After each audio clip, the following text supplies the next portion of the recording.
ఫ్రీగా ఆపరేషన్ చేయడం కోసం అని ఇవన్నీ ఏర్పాటు చేశాం. మన ఆర్గనైజేషన్ మెంబర్స్ అందరూ కూడా దీనికి కావాల్సిన సహాయ సహకారం అందిస్తూ ఉన్నారు. మీరు చేయాల్సిందల్లా ఒకటే, మన ఆర్గనైజేషన్ లో చెకప్ చేసుకొని కార్పొరేట్ హాస్పిటల్, ఒక పెద్ద హాస్పిటల్ మీకు ఆపరేషన్ చేసుకునే తరుణంలో మనం ఈరోజు అడ్మిట్ అయిన తర్వాత రేపు ఆపరేషన్ చేశాక వాళ్ళు బ్లాక్ గ్లాస్ ఇస్తాం.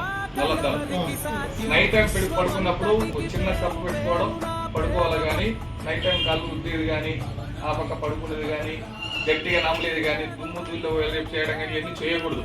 ఇవన్నీ దృష్టిలో పెట్టుకోండి. తర్వాత ఆపరేషన్ అయినా మళ్ళీ 3వ రోజు కానీ 4వ రోజు కానీ ఇక్కడ రావాలా, మళ్ళా 15 రోజులకు ఇక్కడ రావాలా, మళ్ళా నెలకు ఒకసారి రావాలా. అంటే మొత్తం 3 సార్లు ఇక్కడికి రావాలి ఆపరేషన్ అయిన తర్వాత. దానికి కావాల్సినటువంటి ఏవైతే చెకప్లు ఉన్నాయో ఆ చెకప్లన్నీ మీకు ఫ్రీగా